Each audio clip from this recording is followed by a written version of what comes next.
Welcome, everybody. We are so delighted to have you join us today. The Green team at the Community College Research Center is so happy to have you here for this call to action, highlighting the important role that community and technical colleges are and must play in the fight against climate change and to help our nation transition to the green economy. So spoiler alert for today's webinar. The message that we have for you today is that community and technical colleges are really uniquely and ideally positioned to engage in this work impactfully, and the time to act is now. I want to acknowledge the philanthropies and collaborators who have supported early stages of this work. And here is our agenda for today's 1-hour webinar. I'm going to give a quick overview to CCRC's orientation to this work and discuss quickly our call to action. Then I'm going to turn things over to our keynote speaker, Bill McKibben, who's going to talk about the climate moment that we're currently in and the role of the nation's community and technical colleges in helping our country move towards climate solutions. Bill's also going to reserve 5 minutes to take questions from all of you. After we hear from Bill, my colleague at CCRC, Pascal Mebs, will facilitate a panel with 3 community college leaders representing different levels of leadership from colleges in different parts of the country to talk about how they're engaging in this work. There's going to be time for questions during the panel too. I will note that we had a last-minute change of panel participants, so unfortunately, Sonia Christian won't be able to join us today. But we're really excited to have Jeff Clary from the Foundation of California Community Colleges join us in her place. After we hear from the panel, we're going to just come all back together really briefly to close things out, and we hope that you'll stick around till the end. This is kind of a call and response type situation, and so we do want to hear from you at the end of the webinar. So first, let me tell you a bit about the Sustainable Future Project. For those of you who are new to the Community College Research Center, welcome. The Community College Research Center is a center at Teachers College at Columbia University in New York City. The center is over 25 years old. In general, our goal is to generate evidence to support changes to policy and practice that would produce stronger post-secondary outcomes for students who start college at community colleges. The CCRC staff who are involved in this Sustainable Future Project are really concerned about climate change and the natural environment. And we wanted to find a way to address those concerns as a part of our 9-to-5 work. So this Sustainable Future Project is really born out of that intersection between our desire to support community colleges and community college students, our desire to mitigate the effects of climate change, and an intersection with current opportunities for economic development presented as a result of the huge federal investments in green infrastructure. So the Community College Research Center, although we have a long history of collaborating with community and technical colleges all over the country, we're really new to this green sustainability space, and we're eager to learn from all of you. Specifically, we are launching a new strand of research focused on understanding how community colleges are responding to climate change, specifically by creating or modifying workforce development programs to train students for jobs in the emerging green economy. We began this work with a symposium that we convened back in April as part of the American Association of Community Colleges annual conference in Louisville. We invited community colleges from all over the country to that meeting, as well as national intermediary organizations and representatives of federal agencies to help us kind of get a lay of the land. The symposium included a couple of listening sessions where we got a chance to hear about the opportunities and challenges to engaging in this work and to understand what community colleges need to expand and accelerate these efforts. It was a really energizing meeting, and we came away with the feeling that the time is ripe for action. And so last week we published a call to action, which Megan is going to share with you in the chat. This call to action summarizes themes that emerged in that symposium in April. It also provides you with some talking points that you can bring back to your college or organization after this webinar. And then finally, we've sketched out a research agenda moving forward that I'm going to give you some details on when we close out at the end of today. So I'm kicking off our discussion today with a really, really brief overview of our 5-point call to action. So the first point is that community and technical colleges are ideally positioned to train students for good jobs in the green economy for a number of reasons. One of the reasons is that it's estimated that over 70% of these new green jobs won't require a bachelor's degree. Community and technical colleges are widely geographically dispersed, making them accessible to students, particularly students in rural areas, and they're situated to address the regional workforce and climate dynamics. Workforce development is core to their missions, which gives them the capacity to be nimble and responsive to emerging training needs. And they serve a really large proportion of American undergrads. Specifically, they serve the largest proportion of students of color, including Native students attending tribal colleges, low-income students, and first-generation and college students, which means that these institutions have a unique ability to help facilitate an equitable transition. The second point is that green jobs are really already here. So rather than thinking of green jobs as a new discrete category of jobs, it's probably more accurate to think about how existing jobs are going to be greened, meaning that a focus on sustainability or skills related to reducing carbon emissions will be infused into jobs that we don't currently think of as being green. A really strong theme that we heard in the symposium in April was that the biggest opportunities for community and technical colleges was not to create new green programs, but to update existing programs so that students develop a really broad interdisciplinary skill set as solutions for climate change continue to evolve. So for example, auto technicians will need to learn to work on electric vehicles, and electricians need to understand solar and heat pumps. The third point is that green jobs can really appeal to people across the political spectrum. So some prospective students and community members will be attracted to and motivated by environmental sustainability, but some won't. Some people are more attracted to the green in money, and they'll be excited about opportunities for economic development. Because these degree pathways don't necessarily represent new programs or new jobs, but rather modifications of existing programs and jobs, there's really a flexible marketing opportunity here to present these programs in ways that foreground climate change and sustainability and/or economic development. The fourth point is that green jobs have the potential to advance racial and economic equity, and center workers in this workforce transition. Previous workforce transitions have often centered employers' priorities, and when high quality, good paying jobs didn't materialize, students and college programs ended up being stranded. This transition represents a massive economic transformation in the United States, and it provides us with an opportunity to make sure that workers are centered and that communities that have been left behind or excluded in previous transitions are prioritized in this one. However, just making these programs available to underserved and marginalized students doesn't mean that those students will enroll in or complete those programs. So it's really incumbent upon colleges to be purposeful about marketing, recruitment, and designing programs, pedagogy, and student supports to ensure students complete them successfully. The fifth and final point is that there are currently abundant funding opportunities for colleges to establish or expand green jobs training programs because of the historic federal investments in green infrastructure. Much of this money is earmarked for worker training with an emphasis on job quality and the inclusion of historically disenfranchised communities, as well as those who have been most adversely impacted by climate change. In our call to action, we do acknowledge, despite the abundance of funding, the funding landscape can be confusing.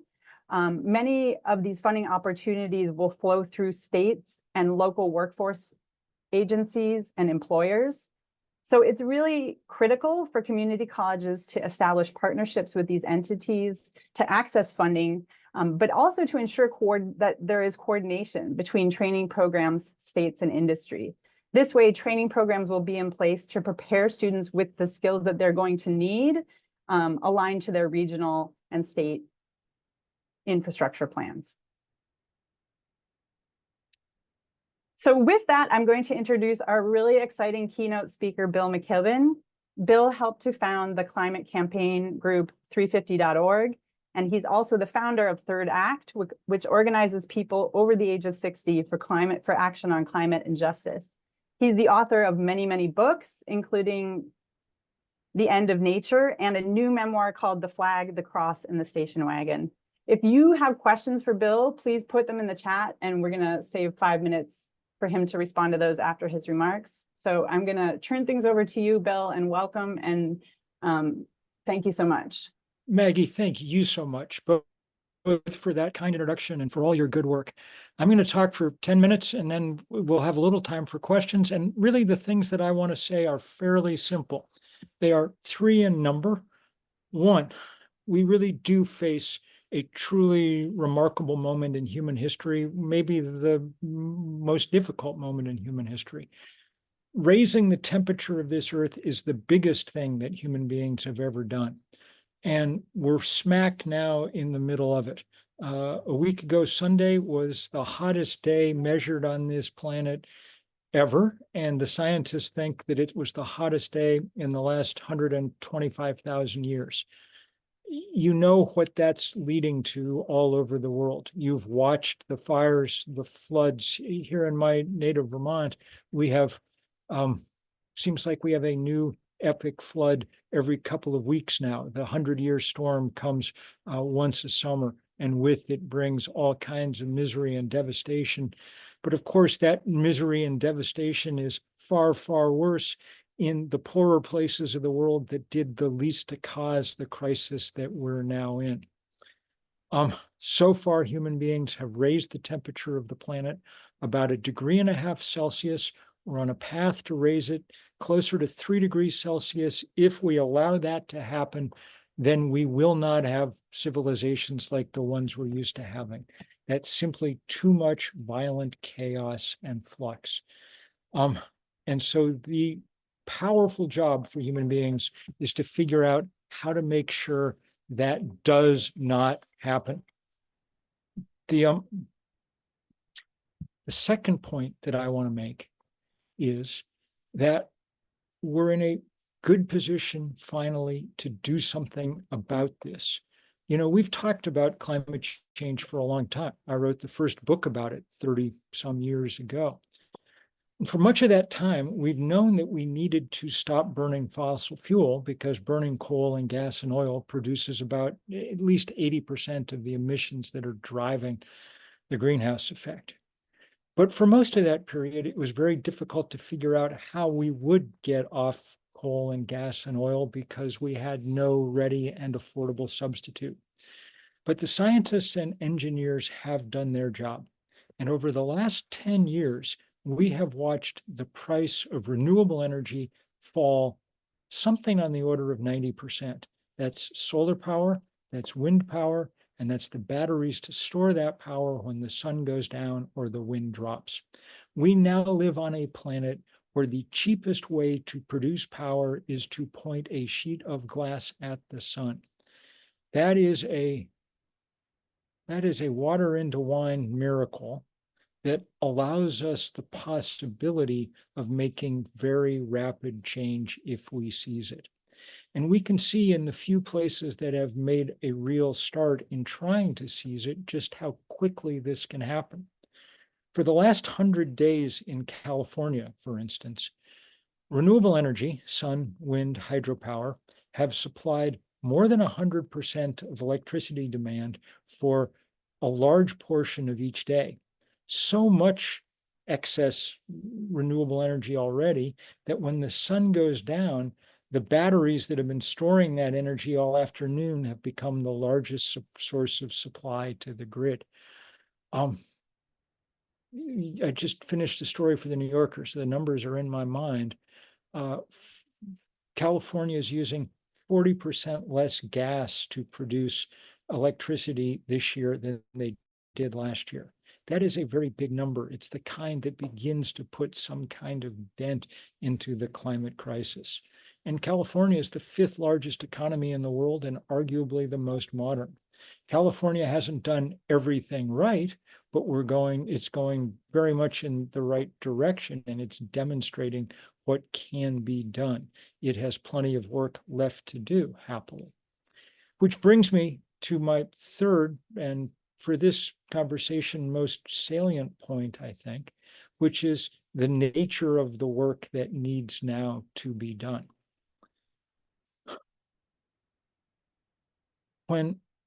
When we started thinking about climate change 35 years ago, what climate work meant was physicists and atmospheric chemists understanding what the hell was happening on our planet. It meant marine biologists.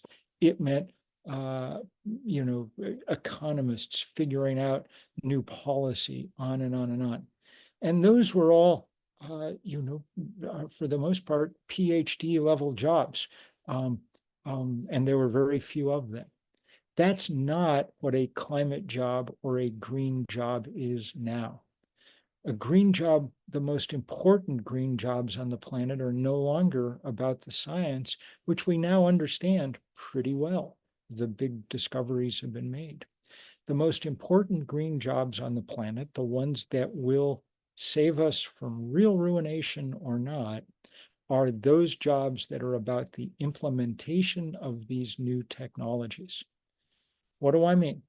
I mean people who know how to put up solar farms in fields. I was just in Illinois, spent the afternoon with the business agent for the local of the electricians, of the carpenters union, who now specialize in setting up the stanchions on which these solar farms go up. I mean the people who repair wind turbines. I've done articles interviewing the people at community colleges in the Dakotas who have been training people how to become wind turbine technicians, and who note, A, that the skill set for someone who was an oil field roughneck before translates very directly, and B, that it's a much better job because it doesn't come with the up and down, boom and bust nature of the fossil fuel or oil industry. Electricity is in steady demand and in steady supply. So they're training people, and frankly, the hardest part of the training sometimes is finding people who are comfortable with going high up in the sky in order to do their job. What do I mean by green jobs? I mean people who know how to install heat pumps. Heat pump is one of the great secret weapons in the world. They're now becoming the fastest growing way to which to heat and cool a home. But instead of burning fossil fuel to do it, what they do is take the ambient heat, the latent heat that's in the atmosphere all the time, even when it's quite cold out, and use that in order to heat and to cool homes. What do I mean by green jobs? I mean installing induction cooktops. At the moment, most people have gas stoves in their homes. Not only does that contribute to climate change, it throws a blizzard of particulates and other pollutants into the home atmosphere. We now know that children who grow up in homes with gas stoves are 50% more likely to develop asthma. And it's easy to fix. I'm the cook in our house, and I've been using a magnetic induction cooktop for years. There's nothing hard about it at all. The only hard part, and I'll get back to this in a minute, was finding the electrician when we needed to install it. What does a green job look like? It means setting up rolling out the EV chargers across the country and learning to service electric vehicles, which are going to become, in short order, the dominant part of our vehicle fleet, simply because they not only don't damage the environment in the same way, but because they're far superior vehicles that last longer, that move more quickly and more quietly, that are, well, once you have one, I promise you won't go back.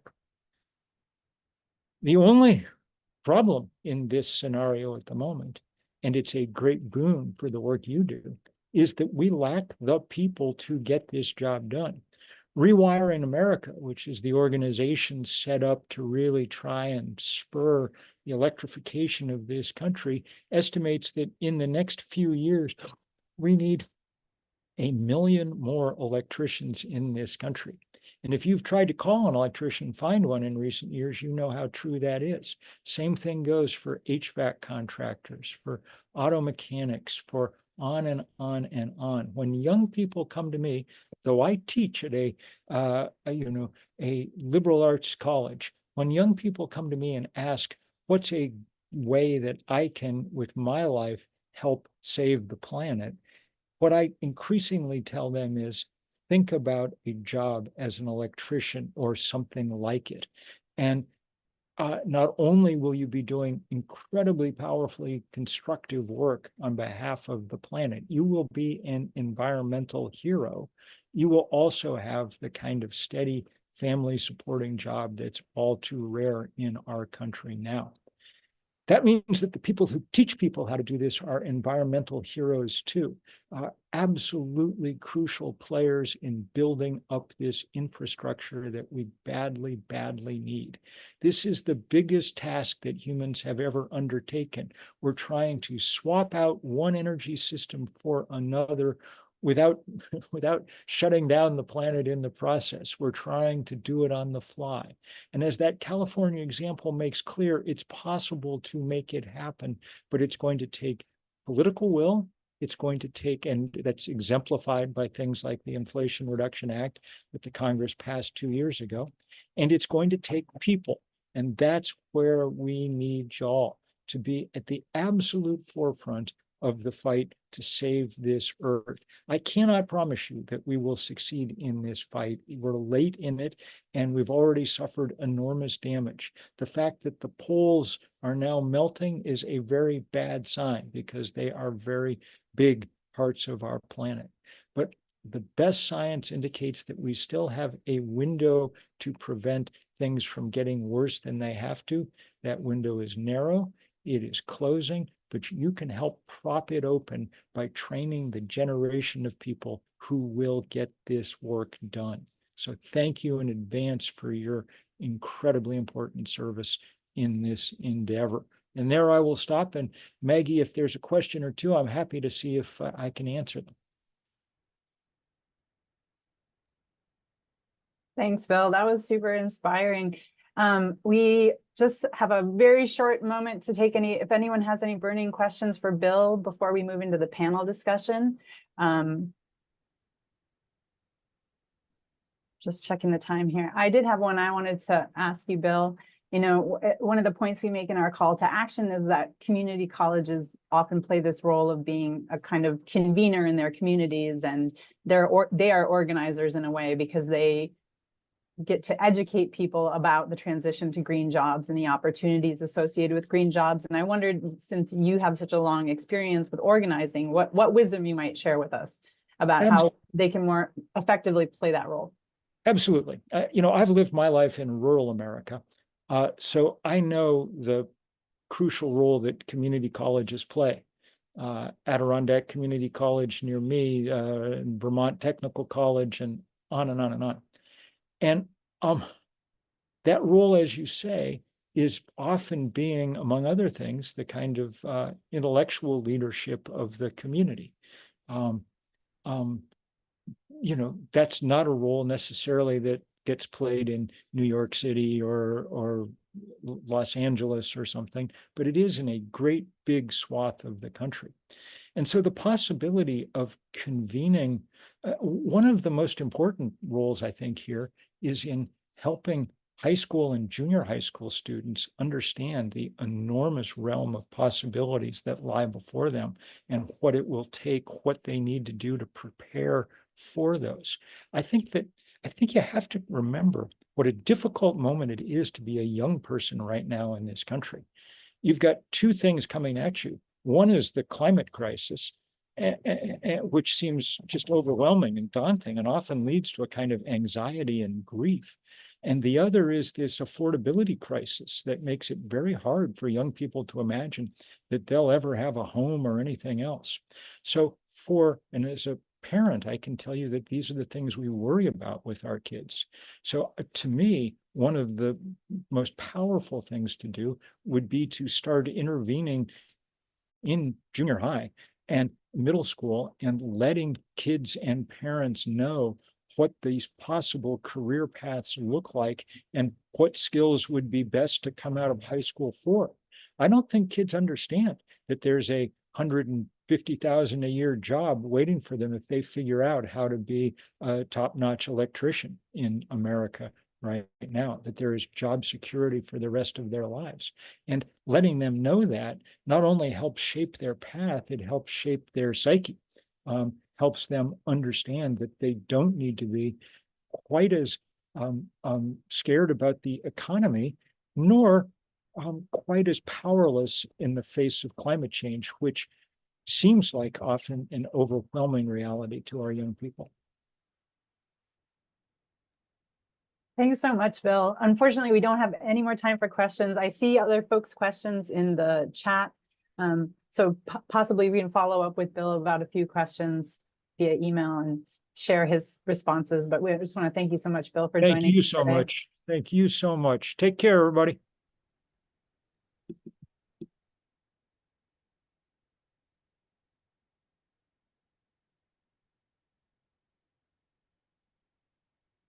All right, well, thanks again to Bill. That was a very insightful conversation, and it's encouraging to know that the green jobs needed to facilitate the transition are within reach, and community colleges are well suited to train people for these jobs.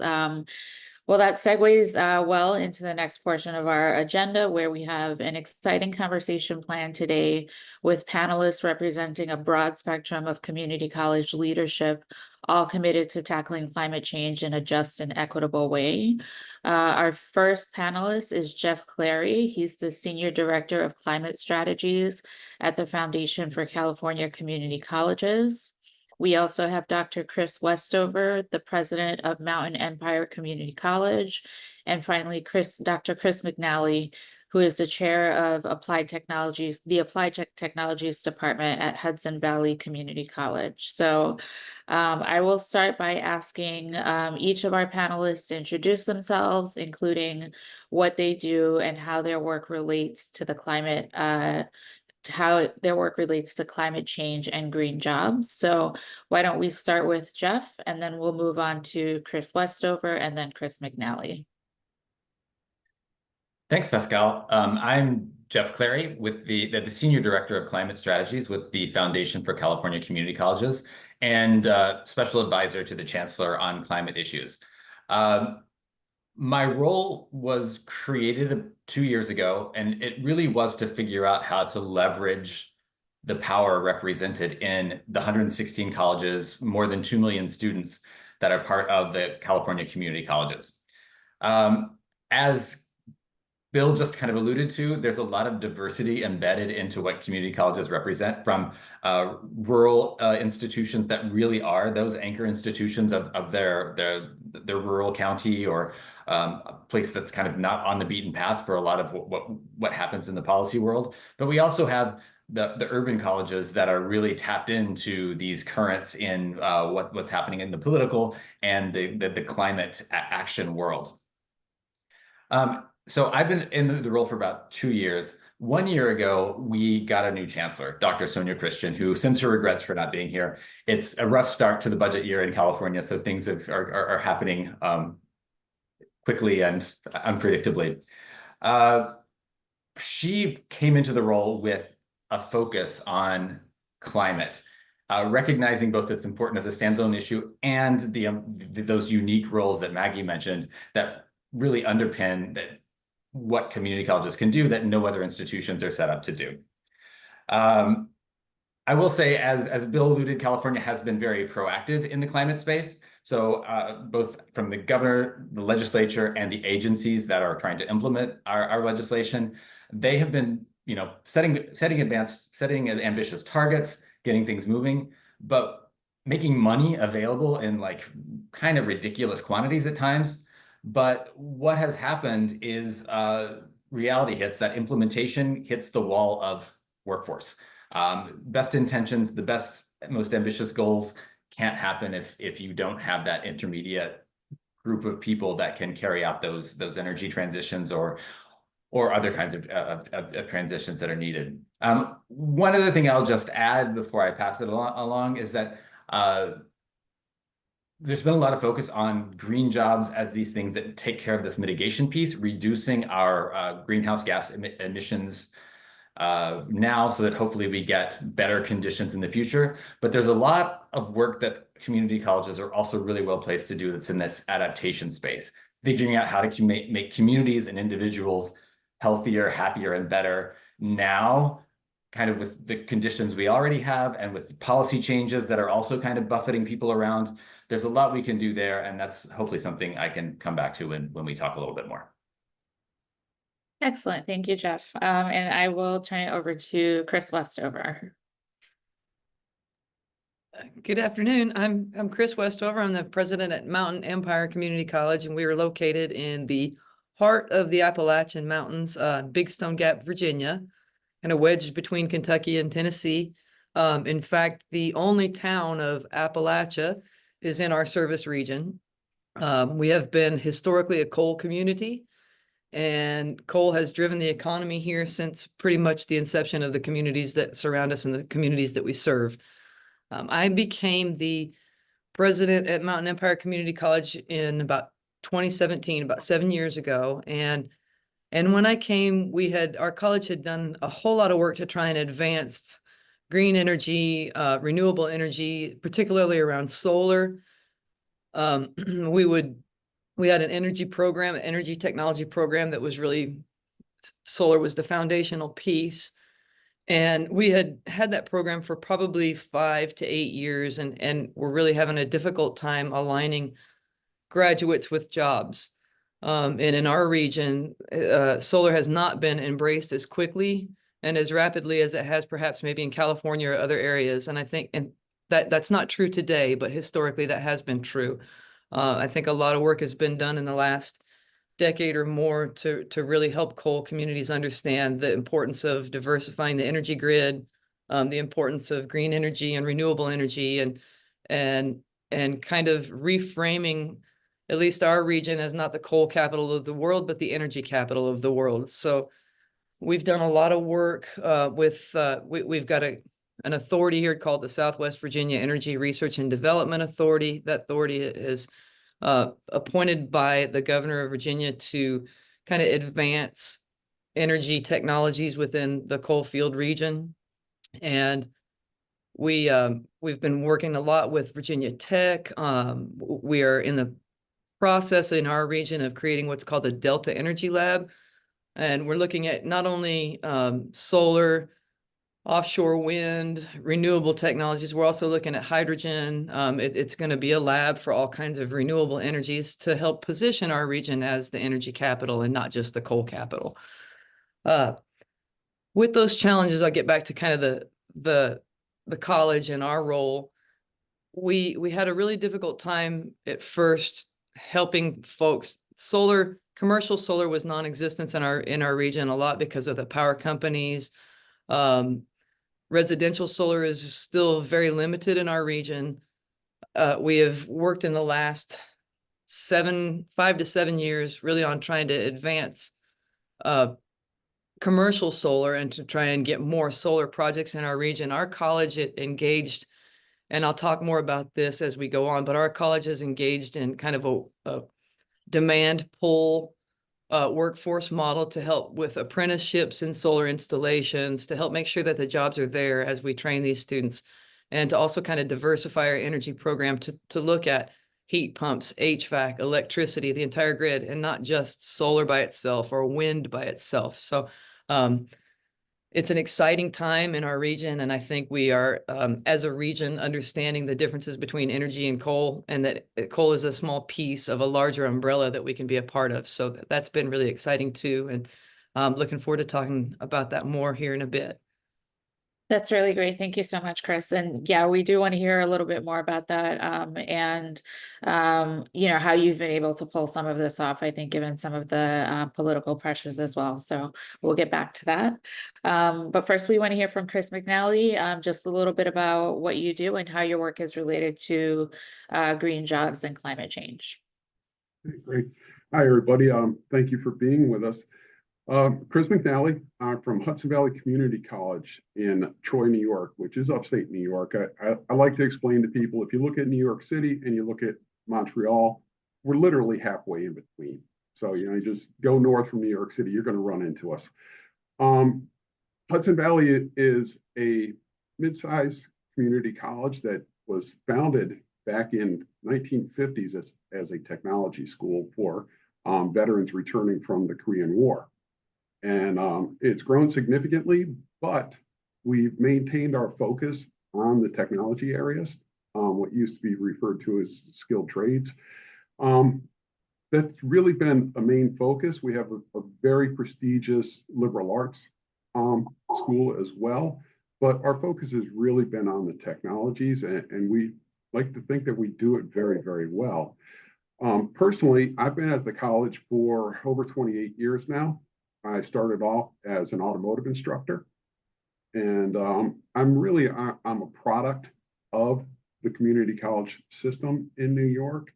I got my degree in automotive technology from Herkimer County Community College, about 50 miles away from us.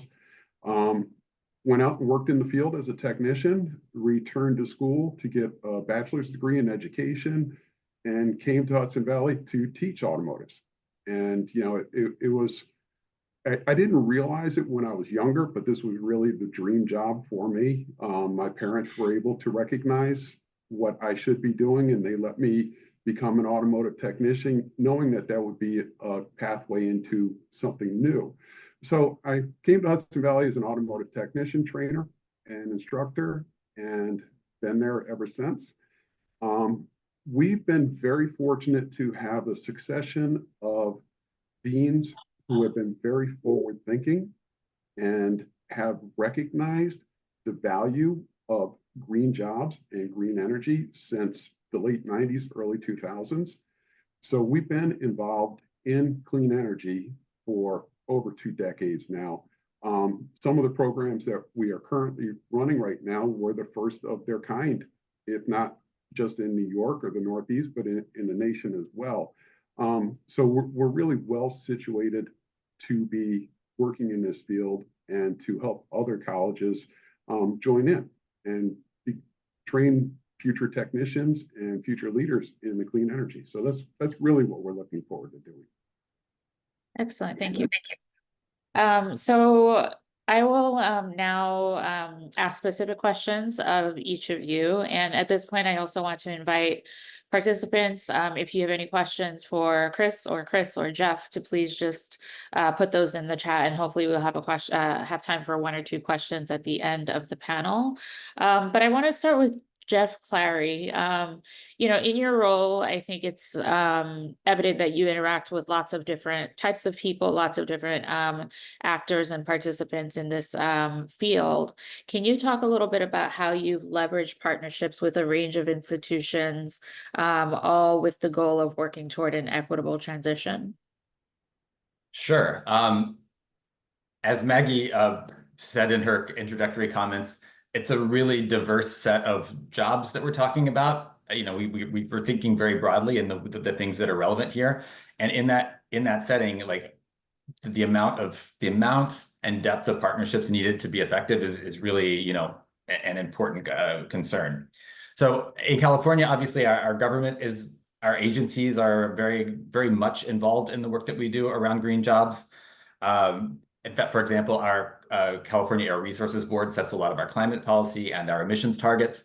They're also very much engaged, realizing that the workforce component has to be in place for their targets to be met. So they actually work through the foundation or directly with colleges to upscale programs that are directly relevant to climate change, such as zero emission vehicle manufacturing and maintenance programs. But there's also like kind of ones that maybe aren't at the top of people's minds everywhere. Obviously, there's a lot of wildfires that happen in Western United States. We have a lot of forested lands. There's a really big, devastating one that's been going on the past week here in Northern California. And these are in rural communities that have already had a really rough go of it for these past 30 years with a lot of economic decline. One of the things we've done at the foundation is work with a consortium of 5 community colleges, as well as some other partners, including tribal partners that are big landowners in the region, to get workforce development programs bigger and stronger so we get more people placed in jobs to manage our forests so that over time we can get to a place where they are less likely to burn catastrophically. So this is both about adapting to these new climate conditions that we have, and it's about rural economic development in a very challenging setting that's been hard to get moving. We also have colleges that kind of take their own initiative and get together with other colleges and get moving on something. For example, Santa Monica College down in the Los Angeles area has put together a consortium of 13 community colleges that are focusing on workforce training programs around the blue economy. They've partnered with the Port of LA and Altasea, which is a nonprofit associated with them, to really like explore all the different kinds of ocean-related careers that are out there, including shipping and transport, and how to both make the transition happen, but how to make the just workforce piece happen along with it. And then you can't talk about climate change without thinking about things like agriculture, like the actual industrial scale food production, which is very, very important here in the Central Valley of California, where I'm located. And it's also a place with a lot of economic inequality. So a consortium of 8 community colleges in the San Joaquin Valley have come together, and they got funded with $60 million in federal funds for high-tech and climate-smart agricultural workforce development. And this, I think, is just absolutely the kind of thinking that has to be in place for us to really like deal with all the different facets of what's happening. But I will just say from my role, kind of in this central place where I'm trying to help colleges figure out what their regional, local opportunities and constraints and needs are, and take advantage of those. We're really still at that kind of low-hanging fruit phase where some colleges are able to like get out there and get ahead of things. Others like don't have that strategic capacity because they're so resource limited that they're focused on their core mission of just getting their teaching done. So honestly, bringing people together for these just exchanges of information like what we're doing today have been enormously helpful for getting colleges up and running. And to that end, we're actually hosting a meeting in California in September. It's the 17th and 18th to kind of continue this kind of discussion. It's going to have something of a California focus, but we absolutely welcome people from across the nation, including some of the people on this call, and are going to be presenters at it. That's great. Thank you. And so the next question is for Chris Westover. And I think we were kind of going in this direction beforehand, but one of the things that Maggie talked about as part of our call to action really is that green jobs can appeal to everyone, whether it's for environmental reasons or whether it's for economic development reasons. And so we would love to hear a little bit more about how you communicated with stakeholders around the solar program. If you encountered any resistance or concern, how were you able to get over those, get past those humps in the conversations? And what advice would you give to somebody who's struggling to make the case for green jobs in their community? Well, it's a loaded question. You can take parts of it.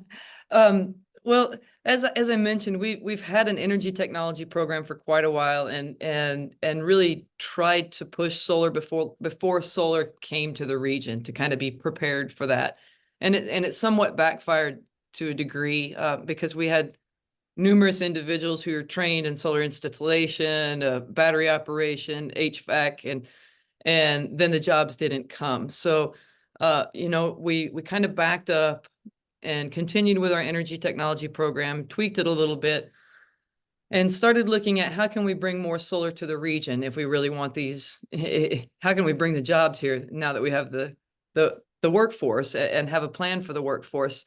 So I started working with some solar companies in the region. We did not, as I mentioned, we didn't have a lot of commercial and very little residential solar in our region.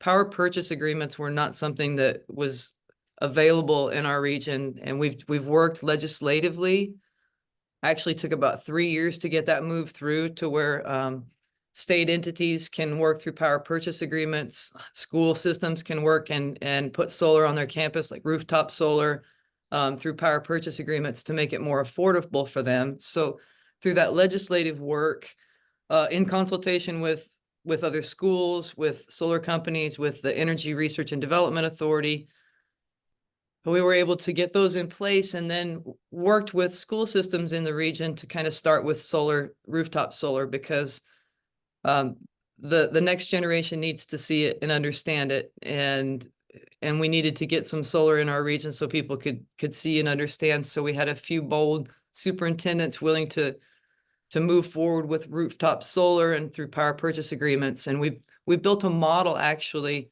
an apprentice model, where we worked with our high school career tech centers, our current energy technology program. And our energy technology program has some specializations. They can go into solar specifically. They can go into an electrical emphasis. And if they take the full associate degree program, then they get a little bit of everything: solar, wind, HVAC, electrical code, and really you get a well-rounded energy specialist. And we worked with the Career and Tech Centers and with our Coalfield Economic Development Authority to try and find some funding to pay apprentices and to get them equipment. With the electric company that was installing, it was kind of a collaboration. We worked together to be able to provide $17 to $18 an hour for these students coming right out of high school, to take a quick 1 week solar in the classroom, solar installation course. All of their equipment was provided, their materials. They got some industry certifications through NCCR around safety and workplace safety, and then learned on the job these solar installation skills. And some, I think in our first round, we had 15 students or 12 students, and 3 or 4 actually went straight to work for the electrical company. Most of them came to our electrical program and finished out their degrees after their internship. And a few were actually still in high school and finished their senior year in high school. So we worked this year to actually get a project on our campus. So we're in the middle of installing rooftop solar on our campus right now and using our own students as installers and giving them apprentice opportunities. And then they'll have a battery lab, and they'll be able to have a hands-on lab right here on our campus where they can see solar in action and see how it connects back to the grid, kind of the bigger picture. And it's been a great experience, but I say that the hardest part was probably the collaboration, getting everybody on board and communicating with schools, with the funders for the apprenticeship piece in terms of economic development, and helping everybody kind of sing the same tune and see the same vision at the end about what this can do for our workforce in our region. Simultaneously, we were moving forward other energy projects around, hydrogen and this Delta Energy Lab, and kind of trying to get our region to embrace energy as a whole and not just coal. And it's been extremely rewarding and beneficial, and we're making progress. But it's baby steps, and it's 1 step at a time, and sometimes it's 2 steps back and then another step forward. But having people who are dedicated and who see the vision and can see the end game has really been helpful, and collaboration is a big part. Making sure that we have folks here at the table who can help move this forward in a meaningful way. Yeah. Yeah, I mean, it definitely sounds like there was a lot involved in getting those programs up and running. And there's definitely, I think, a lot more to be said about how that has been done, and a lot to learn from that example. So thank you for sharing that. And our last question is for Chris McNally.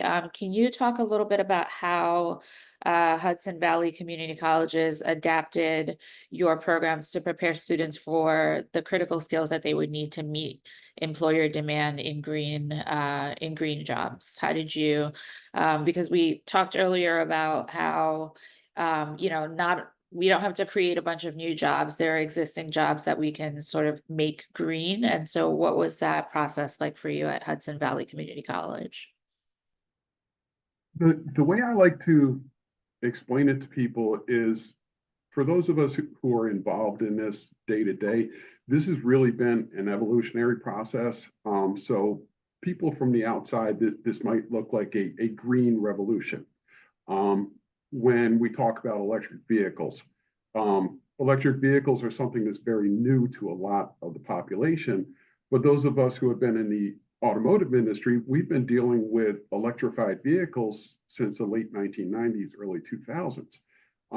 So when we saw this coming back in the late 1990s, when we saw that Honda and Toyota were developing hybrid vehicles, we realized that this was going to be a part of the market. We had no idea where it would go, but we knew that our students would be working on these vehicles. So we started making changes in our automotive program, small changes, getting students more comfortable with working with higher level voltages. Typically in an automotive field, you're looking at around 14 volts. DC is the maximum voltage that you're dealing with most of the time. The early hybrids, they were up around 100 volts. And there's a significant difference there as far as safety. So we started to evolve our program to be able to deal with that. Our electrician program, we started seeing solar become more and more popular. We started seeing the need for wind technology. And so we started developing our programs. And again, we worked with what we had. So we had an electrician training degree program. So our solar and our wind became a part of that program. And this is the way we've tried to approach it historically, and we continue to do so. We see these skill sets that are necessary for technicians out in the field, and we try to address those skill sets as opposed to addressing the hot job. So, right now we're working with training technicians to do electric vehicle charging system installations. That is a hot job right now. There's huge demand. Anybody who's driving an electric vehicle will tell you the stories about pulling up and finding the EVSE, that the charger is not working. It's got a plastic bag thrown over it. Somebody's got to come out and fix it. There's big demand for this. Most states are going through the installation of new charging systems, building a network of electric vehicle charging. We need people to do this. This is a hot job, but it's also a job that's going to fade. There's going to be a huge demand for this for a short period of time. So we can't focus on the job. We have to focus on the skill sets. So if we're training people to be able to work with high voltage systems, they can take that knowledge, those skills, and they can apply it to the next hot job so that they have, as Jeff was saying before, they have career stability, they have job security, they have skills that are going to be in demand for the rest of their lives. And they're going to be making really, really good salaries with really good benefits. These are jobs that are comparable to what, 40 years ago, we would have thought as a high level white collar job. That's the kind of salary, those are the kind of benefits that these technicians are going to be having. And they're going to be doing it with a 2-year degree, or maybe even just a certificate, or some professional level training. So that's really been our focus. And this is something that we try to preach, is that we have to focus on the skill sets. Identify the skill sets that are going to be necessary for future careers. Make sure that the people have these skill sets and they're able to go out and they're able to get that job now, but they're going to have the foundation to build long-lasting, solid, rewarding careers. So that really is our focus, and that is what we're preaching. Excellent. Thank you. We do have a couple of questions that came in via the chat. We are unfortunately out of time for this section of the conversation, but we will collect those questions and hopefully follow up via email with answers to those questions. I'd like to thank the panelists. Thank you, Jeff, Chris, and Chris, for giving us really great examples of how this work is being done at multiple levels within the community college system. It's very encouraging to see that, there are people who are out ahead of this work and people that we could learn from. So I'm going to turn it back over to Maggie, who is going to close us out of this afternoon's conversations with a couple of next steps. Hello again, everybody. Thank you, Jeff, Chris, and Pascal. That was a great conversation. I'm so sorry that we never had time for questions, but we will try to follow up with your questions post convening. So we're at the end of time, but I did want to circle back to our new Sustainable Future research agenda starting this fall and going into the future and beyond. We have a research plan mapped out to highlight the important work that community and technical colleges are already doing and to help those institutions expand and accelerate this critical work. This webinar is a call to action, so you might be asking yourself, what do we mean by that? What are we calling you to do? So there are a couple things that we would love for you to do to take action. The first thing is we would love for you to check out our call to action, which you can access using the QR code you see here on the screen. Second, that call to action provides talking points that you can bring back to your college or organization to think about how you might seize this moment to initiate this work or expand and accelerate efforts already underway. And finally, we would love to hear from you. So please contact us if you are interested in collaborating with us on this new research project. And we would love to learn about what your college is doing or planning to do to advance green workforce development. And with that, I just want to thank everyone for joining us today. This has been really delightful and exciting, and we look forward to hearing from you all soon.